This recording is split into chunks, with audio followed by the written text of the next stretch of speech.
नमस्कार दोस्तों, राजनीति की बातों में आपका स्वागत है। मैं हूं आपका दोस्त धर्मेंद्र कुमारी।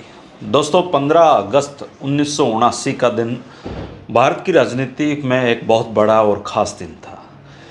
देश की आज़ादी मिलने के बाद ये पहली बार हो रहा था कि एक किसान का बेटा लाल किले की प्राचीर से झंडा फहराकर देश की जनता को संबोधित करने वाले थे, और वो प्रधानमंत्री थे चौधरी चरण सिंह।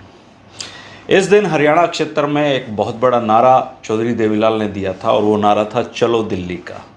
इस नारे की क्या कहानी है, ये आज के वीडियो में हम चर्चा करेंगे।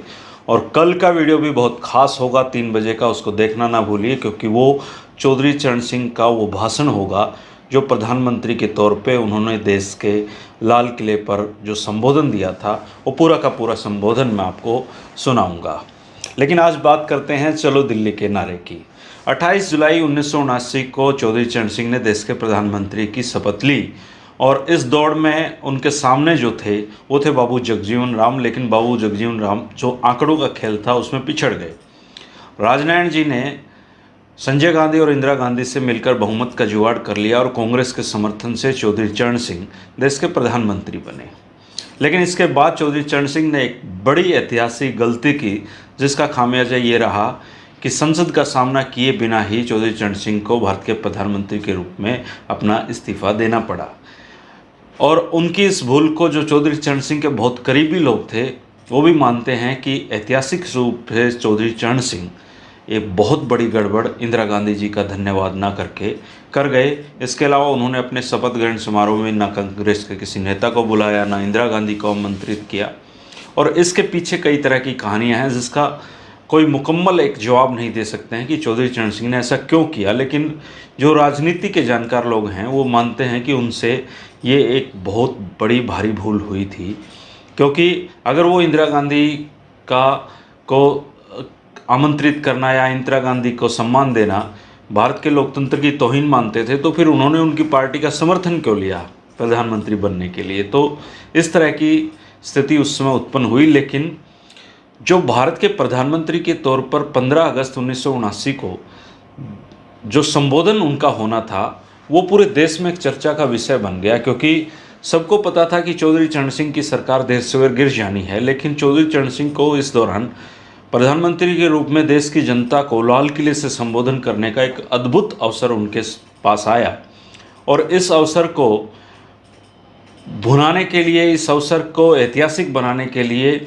चौधरी चरण सिंह अपने भाषण को धार देने के लिए जुट गए। और इस दौरान जो जनता पार्टी थी पुरानी, उसमें ऐसा कुछ घट रहा था कि जो जनसंघ था, जिसे अब भारतीय जनता पार्टी कहते हैं, उन्होंने जो दिल्ली का जो शहरी वर्ग था उसमें एक बात फैलाई कि चौधरी चरण सिंह ने जनता पार्टी की सरकार को तोड़कर मतदाताओं का अपमान करवाया है, उनके इस स्वतंत्रता दिवस समारोह का बहिष्कार करना है। देखते हैं अकेले चौधरी चरण सिंह कैसे लाल किले के ग्राउंड से किसको, खाली मैदान को क्या अपना भाषण सुनाएंगे। जब इस बात का पता चौधरी देवीलाल को लगा तो चौधरी देवीलाल ने एक नारा दिया, और वो नारा था चलो दिल्ली का। इसके साथ ही उन्होंने प्रेस में वक्तव्य दिए, कई जगह लोगों को संबोधित किया, और कहा कि देश में ऐसा पहली बार हो रहा है आज़ादी के बाद कि एक किसान के घर में जन्मा हुआ एक व्यक्ति देश के प्रधानमंत्री के रूप में दिल्ली में संबोधन करने वाले हैं। और उनका ये संबोधन अगर देश के किसानों ने नहीं सुना, अगर देश के कमेरे वर्ग ने नहीं सुना, तो इसके बाद भारत के प्रधानमंत्री के पद पर किसी किसान का पहुंचना लगभग नामुमकिन हो जाएगा। इस तरह की बातें जब चौधरी देवीलाल ने की तो हरियाणा में, उत्तर प्रदेश में, पंजाब में एक अजीब किस्म का उत्साह किसानों में दौड़ गया, और किसानों ने दिल्ली कूच करना शुरू कर दिया अपने महबूब नेता चौधरी चरण सिंह को सुनने के लिए। तो जो 15 अगस्त 1979 का जो सुबह 6 बजे था, वो परेड ग्राउंड भी अपने आप में ऐतिहासिक था, जिसको देश विदेश की मीडिया कवर करने आई थी। और अपने खंडवों वाले जो किसान हैं वो चौधरी चरण सिंह को सुनने पहुंच गए थे।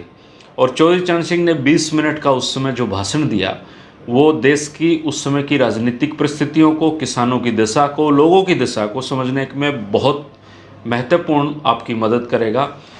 कल ये 3 बजे मैं वीडियो उनके भाषण का पूरा आपको डालूंगा, जिसमें चौधरी चरण सिंह ने जो भाषण दिया था वो पहले से लेकर आखिरी शब्द तक मैं आपको सुनवाऊंगा।